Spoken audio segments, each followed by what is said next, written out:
Hello, everyone. Welcome to our Talkies, the Anjana Kumar show. And we are just kicking off on our fourth series. And with me is Sanjiv Purushotam. He is the CEO of Bridge Solutions. And he is a financial expert. And he is going to be talking and telling us really about budgeting your finances. And in particular, we're going to be talking about the concept of enveloping. Thank you so much, Sanjeev. And it's such an honor for me to have you here on board. My pleasure entirely, Anjana. My pleasure entirely. You come with a wealth of experience, and for me to have you here is really nice. And I know our viewers and listeners are going to get a lot of information. Everyone's just off their holiday. They've spent a lot of money with family, friends, vacationing in some really cool locales. And now I guess it's time to, get our budgets in place and get our finances in place. So please tell us how important it is, with respect to budgeting your finances. And should that be like a 12-month affair? And how can one do that? Great. So Anjana, can I start in a slide? I mean, I know I'll come back to that question. I promise you. Yeah. But I think it's important to start understanding what is your attitude towards money. Right? It's very critical. Yes. And if you don't get that attitude correct, then you will end up with a situation where you don't know what your relationship to money is, right? Yeah. Money can be a friend, it could be an enemy, it could be a stress factor, it could be a matter of great comfort, whatever it is. So we start off with that, and that also brings in, each individual has a different way of looking at life, right? Some people keep diaries, some people don't, right? Some people are instinctive about the way they run their day, and some people are very planned, right? Some people need to look at the map from wherever they're going, where they're starting off to where they're going, and then some people just get into the car and they drive, right? It really doesn't matter. And each one of them is right, and each one of them has their own correct approaches. And so when you start looking at money, it's also the same way, right? Everybody has different approaches. There is no right way and there is no wrong way, right? But the most important thing is to say, what is my way? Right? And it's almost like that song, right? I did it my way. Right? Yeah. So, my way, not the highway. Exactly. So let's come back to budgeting, right? And budgeting, there are a number of tools, right? One is, you rightly mentioned, a 12-month budgeting plan. I need to know how much I'm going to spend in the next 12 months, right? And a lot of planners will tell you that that's the way large corporations work. That's the way successful companies work. They plan out for a year. They take care of most of the predictables, right? And by doing so, they're also able to then take care of the unpredictables, right? So because you have a framework, and then you work on that framework, and if something comes in and shakes the framework around, the framework itself is so solid that you can take the shakes, right? Others take a slightly more sanguine, is that the right word? But I suppose, a more relaxed way of looking at it, right? Which is to say that let's just go with the flow, right? And I know many of the viewers who are listening into this are going to say, yeah, that sort of resonates with me. Let's go with the flow. Yeah. And it's not a bad thing, right? Yeah. So as I said, there's not a right way or there's not a wrong way. But one thing is good to know, which is to say, what is your starting point and what is your destination? You go back to that map analogy. You can write out the entire route. You can make sure that you know every turn and every bypass. On the other hand, you could just say that I know where I'm starting from and I know where I'm going to go to, and I have a general idea of how I'm going to get there, and let me just relax and enjoy the scenery while I go along. Both are okay, right? So one of the techniques that you want to look at is a very interesting technique which really applies to people who are in the younger category and in the much older category, right? So this is there are many different budgeting techniques for different parts of your life stage. And so we're going to go to each one of them. Okay. Okay. Any questions on that? No, absolutely. I think it's very nice. And I'm so glad that you brought that point about knowing where you're starting from and what your end goal is. Because a lot of people may not even know their end goal or may have set their end goal. Mm-hmm. So I think as a start, get that out, like your start and where you want to see yourself in the next 5 years or 10 years. And yes, I can't wait to listen to what you have to say on this theory for youngsters as well as those closing to retirement or retiring. Right. Because I think, yeah. So let's go back to something that you and I have in common, Anjana. We both have young kids who very coincidentally happen to go to the same school, right? I know, exactly. It's amazing. Well, It's the kids would think that they're not so young, actually. well, that's true. And But yeah. and I don't know. I don't know about your lovely young children, young adults. Yeah. Really lovely young adults. Yeah. But I look at mine, Yeah. Akash, and he's a fine young man, Yeah. great guy. And I always try to sort of talk to him about money and how do I get him to start thinking about how to save, how to earn, how to invest. Yeah. And I always try to do it my way, and then he has his own way. And I don't know if you have the same. Absolutely. So- It's a daily battle, let's say that. So what I Yeah. what I realized is I relaxed a little more in life. Is that one of the things that young people have a little more than we have is time, Yeah. right? And a good way of Yeah. using your time is to Yeah. basically start thinking about, okay, what do I want to spend this month on Yeah. sports, Mm, right? yeah. What do I want to spend this much on buying the latest stocks, right? Mm, What do I want to spend on buying the next gadget that I need for my Yeah. iPhone or whatever else it is? yeah. And for some young people, it's more fundamental than that, right? How much do Yeah. I need to spend on my food? How much do I Yeah. need to spend on my rent? Mhm. Okay. But younger people generally tend to have a lot more energy and a lot more time. Yeah. And I would encourage younger people to then start pushing that energy and time into once in a way, literally, once in a Yeah. way, once in a week, maybe once in 2 weeks, start thinking about how do I start allocating some amount of money Yes. to each one of the categories that I want to spend, and what is it that makes me happy, Yeah. right? Yeah. I know youngsters in Dubai who have this passion for karak chai. They will go and look Yeah. everywhere in Dubai for the best karak, right? Yes. And so they want to spend money on that, and it's a great habit because karak is not expensive. Thank goodness we're in Dubai. Yes. Thank goodness, right? So You're it's, lucky. it's a minor vice, right? Yeah. And That's and so true. and so so they want to spend money on that. That's great. Yeah. Set aside the money for them. Some of Yeah. them saving up to buy a car. Some of Yeah. them, how much do I spend on the metro? Yeah. All of those are questions. course. So once they start actually enveloping that money, right, and they start thinking about how much can I spend, how much can I not spend. Now, it's not a process that happens overnight.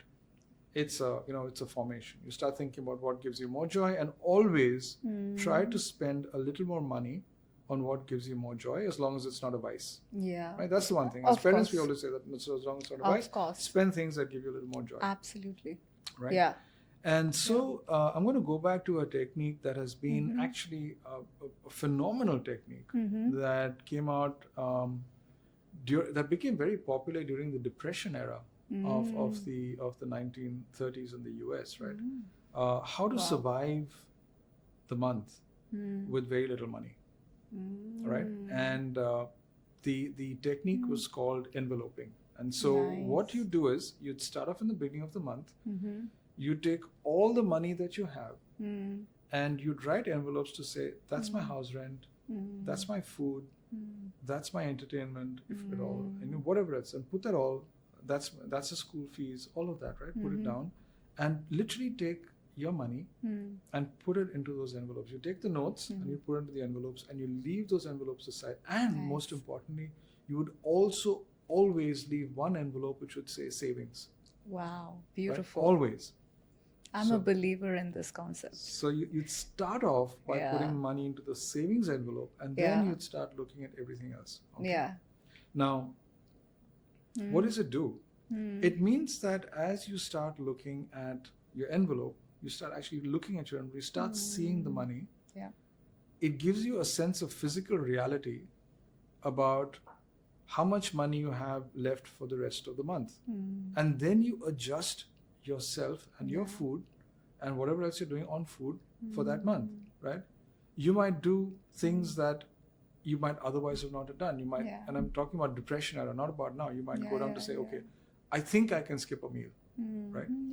Yeah. And it could happen. And I know a lot of people who've done that and retained their sanity because they could skip a meal, but it meant they were only skipping a meal in a day, but not going hungry for 10 days at the end of the month, right? I mean, that's an extreme example. Right? And I wish to God that people don't ever get that situation, right? Yeah. So enveloping then became an extremely, sort of very regimented and a very a strong method for people to be able to manage their budgets. Now, let's fast forward. We come into the baby boomer era, lots of money, the post-war boom in the US. And let's talk about the US economy, because the US economy has led the world from an economic point of view for a long time, right? Yeah. So, and then all of a sudden you start seeing a lot of spending on, on stuff which was not necessarily essential, but discretionary, right? So discretionary spending becomes big.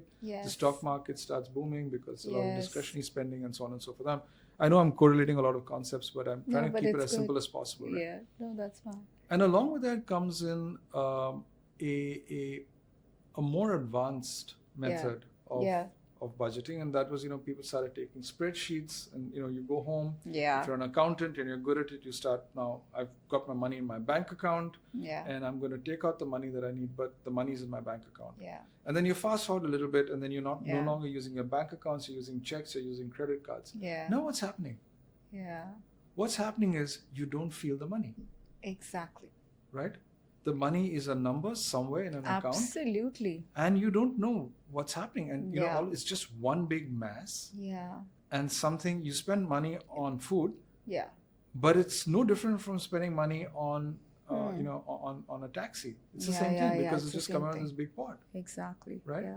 So that's when people started thinking there's something crazy going on out here, right? In thinking that we are getting to be more digital or more convenient, we are losing control. What did that lead to?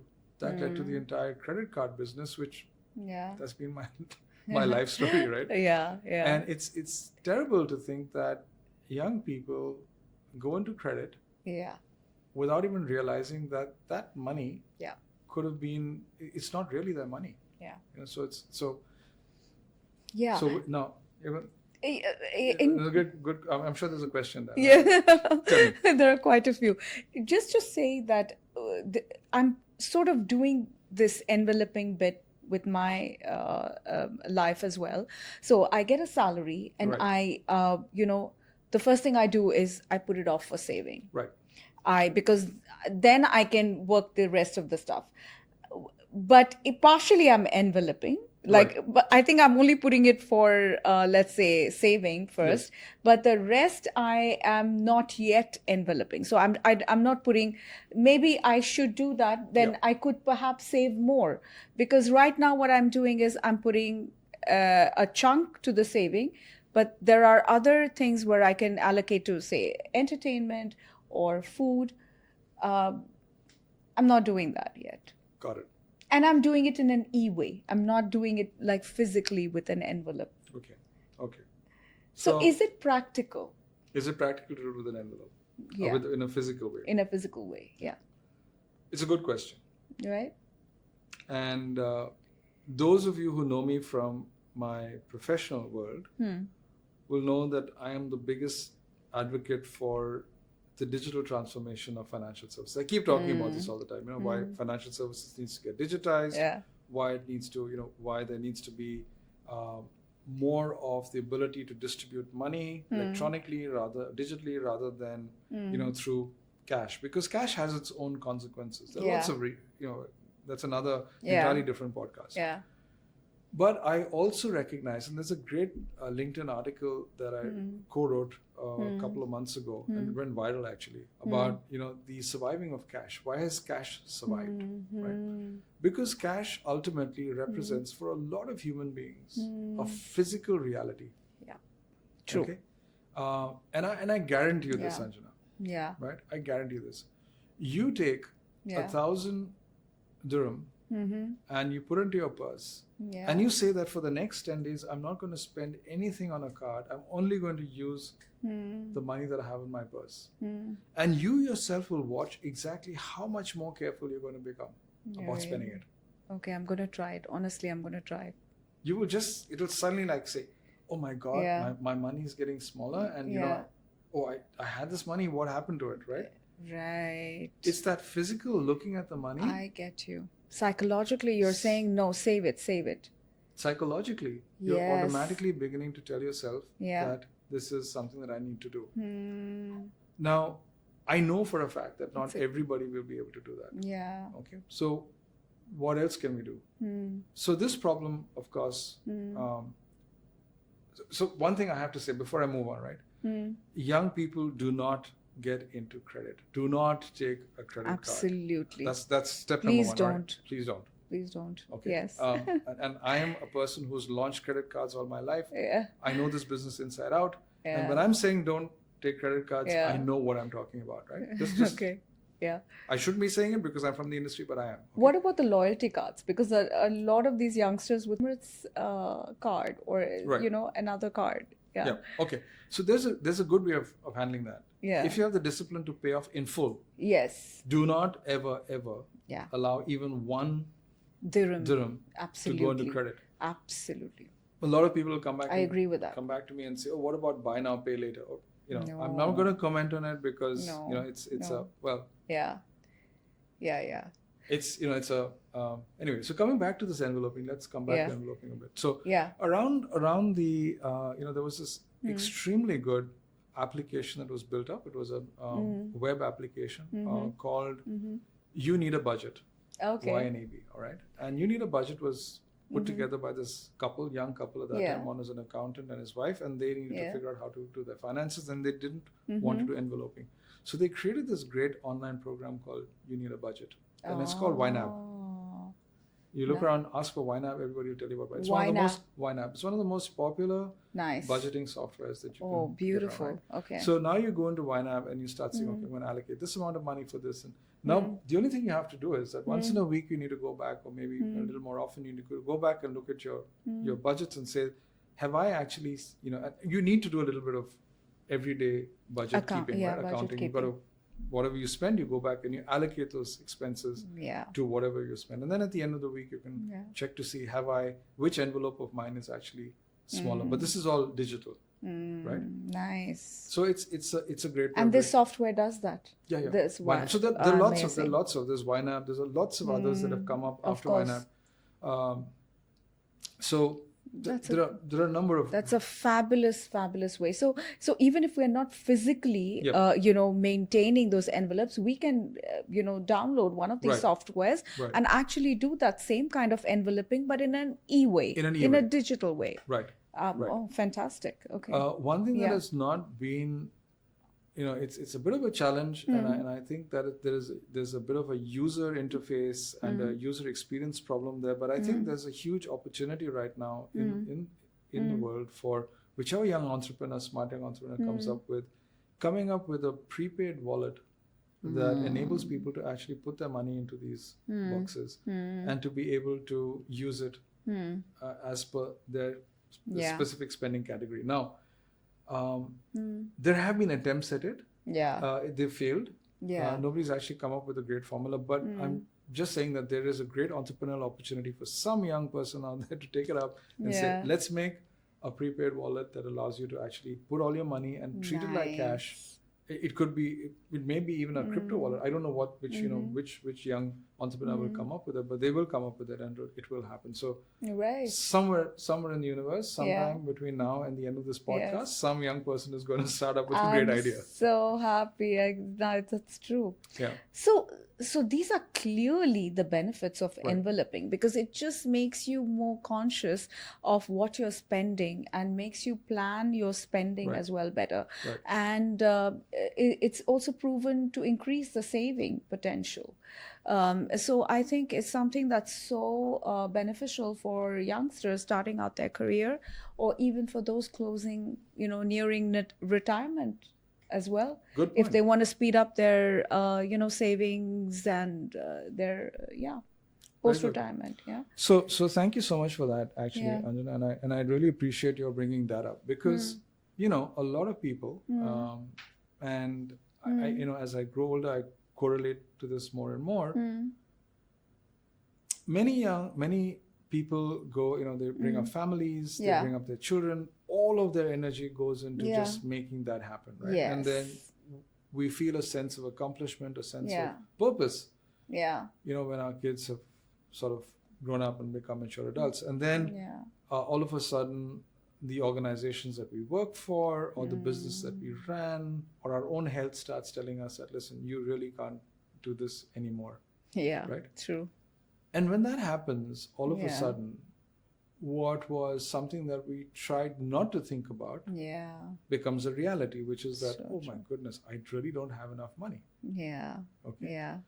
Now, that can be a scary situation for many, Yes. right? And it's a life-changing situation. Yes. Right. Absolutely. So two things. As hard as it is, we all need to sit down at some point in our lives and say, how much money do I have left? And it could be zero, right? Or it could be lots. Yeah. But we have to take that hard look and say, how much do I have left? Right? Yeah. And let's start with the worst case scenario. It's zero. You don't mind me dealing with that, right? Do you? No, please, let's do that. Okay, because let's do that. I hope you don't lose some of the audience with these, really. No, because I think this is an extreme case where we're saying zero, but what we're trying to tell is that obviously people at some point realize that maybe they haven't saved enough. Yes. And this is exactly for them. Yes. Yeah. Okay. Yeah. So what do you do? Yeah. Now, in many societies, Yeah. right, and I love this about Far Eastern societies, Yeah. specifically, right, Yeah. the Chinese, the Korean, the Japanese Yeah. cultures, and to some extent even the Far Eastern cultures of the Indian subcontinent, like the Nagas, they make it a point to ensure that old people are productive. So there's always some work for the older people to do, right? It does two things. It gives older people a sense of purpose, Yeah. right? True. And it also gives older people some sense of dignity because they are able to parlay whatever they have left for value, right? So the older you get, it means you have to then start thinking about, what do I have that I can give out in return and get something in return, especially if I don't have enough of money. It may not be the same thing that you could do when you were young. Yeah. You could do other things, right? Yeah. So first thing is to start thinking about, how can I be productive despite my health challenges, despite my lack of occupation, lack of a job, whatever else might be the situation. What can I do? Yeah. Right. Today we're in a world where I encourage a lot of older people to start doing, to get online, to start sharing their life experiences, to talk about what they've learned, right? And they'll get an audience, and people will start listening to. I mean, that's a very small example of that. Yeah. Some people just get into babysitting. I'm just taking worst case scenarios, right? Absolutely. Right. Some people just get into maybe just doing a normal, in Singapore, it's very common to see that older people run the hamburger, the McDonald's, outlets, because it's a nice job, it's a nice air conditioned environment, and you get food, and, and you get a little bit of a salary. So it's the older people who run the Why not? franchises, right? Yeah. So, and I Yeah. think that's an attitude which, as Yeah. you grow older, you start thinking about what you can do, and that then Mm-hmm. puts the pressure on. Okay, now I've got a little bit of money. Mm-hmm. What do I need to do? I need to first take care of my health. Big problem, right? So you try to say, okay, I've got maybe Yeah. 200 dirhams for my health, Yeah. but I'm going to make sure I do the best that I can, Yeah. right? Yeah. With that, Absolutely. take Yeah. longer walks, do whatever else is, and then you Mm. budget some money again for your your Mm-hmm. food and your rental or whatever else. Mm. So I think that being dependent Mm. as you grow older Mm. is a reality, but Mm. there is also a huge scope for being independent. Yeah. And as long as you're able to Absolutely. start doing this, Yeah. you don't have the problems of looking after children anymore. So you have a little more time, right? You have more time. You don't have to commute to office and come back. So you Yeah. have a little more time. So spend a little more time, Mm. as hard as it may be, on enveloping. On enveloping. Yeah. Yeah. That's so great. Yeah. I hope. Of course, if you're super duper rich, Yeah. then you can do it entirely differently. You can say, okay, I spent so much money for going to Greece, and then going to spend so much money for going Enveloping of different on different standards. standards. And that also happens, right? Of That also course. happens, Why right? not? Why Different not? strokes for different folks. But Oh, yes, being exactly. in control and having an attitude of what I'm spending on and why is very critical. Is amazing, right? And do you have like more software or apps where people can do the enveloping in a digital way? There are lots. There are There are lots. lots. So There are why not- lots. There are Okay. lots. There are Okay. lots out there. And I'll tell you So- one very, very simple one. Right? Yeah. Which I discovered. Yeah. And I can share my own experience on envelope. Yeah. So I went through a huge process of looking at trying to find the best app that I could find for Yeah. budgeting, right? Right.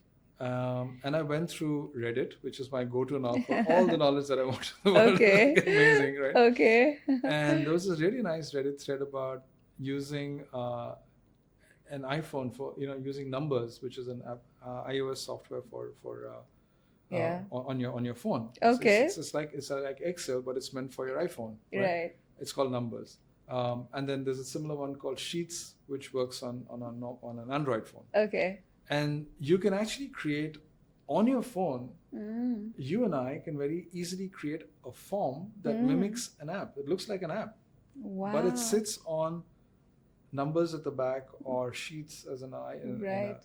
in an Android phone. Yeah. And you can make it look like, and you can go and enter into that every time you go and you spend money. You can actually go and say, I spent $5 on the Yes. parking. I spent $3. I spent or 3 dirham on chai or on karak. Yeah. And you keep putting it in. Yeah. And That's this so lovely. And this happened to me, Mm. epiphany, when I was in Canada and I didn't understand Canadian currency and I was trying to do some. Mm. And I said, okay, let me just do this. And I did that. And all of a sudden, I had this working budgeting capability on my phone. I didn't need one app. I didn't need anything else. I could just every day. Nice. And after about 2 months, I knew exactly what I was spending on. Right. And I didn't need to do it again, Yeah. right? Nice. So good. So now I know, okay, now I go by instinct, yeah. right? I know what Sure. I'm spending on, I know what I'm not spending on, but it's instinctive, right? That's a very nice It's thing. a very Yeah. easy one. It's so beautiful. It's just being sort of aware of your income, expenditure, and just be conscious and mindful of your money and just valuing what you have. Right. And your money a lot more. So on that note, should we call it a wrap? Thank you. I think it's been great. So for those of you, wasn't it so interesting? Enveloping. Now, enveloping can be done in its traditional physical format, or as Sanjiv said, there are so many budgeting platforms and apps where you can do this in a digital way, but please do it, whether you are a youngster starting out your career, even I think people in the mid category. If you are just a little bit more mindful, you can set aside, you can have that budgeting app with you and just, allocate your income for your various expenditures. And of course, if for people, the senior citizens, you know what you've got to do. just get onto platforms and apps where you can save for your future. So thank you so much, Sanjeev. It was so good. And stay tuned, everybody. We have another episode with Sanjeev. It's a very interesting topic again. As said, September is dedicated to financial planning. So stay with us. This is Anjana Kumar signing off. Thank you, Anjana. Thank you.